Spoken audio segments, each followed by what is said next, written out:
We did it. Pansin Black Shadow music guys. Ndunye pera. Pasama redeem guys Zamema njina lona real love na Meda King collab chakaipa. Then kusama kwa azipere zvakanaka. Kusama ndaona baba vangu vano vavisama pachi.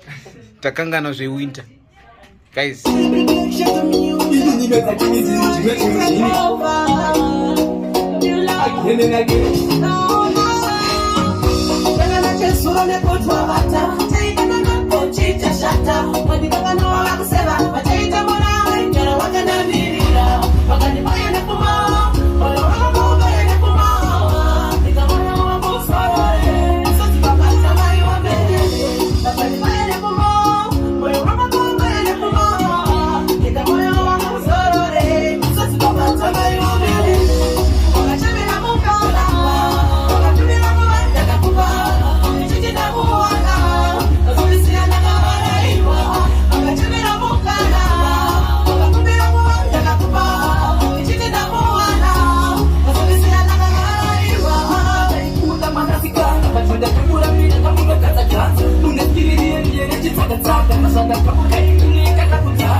Quality baba.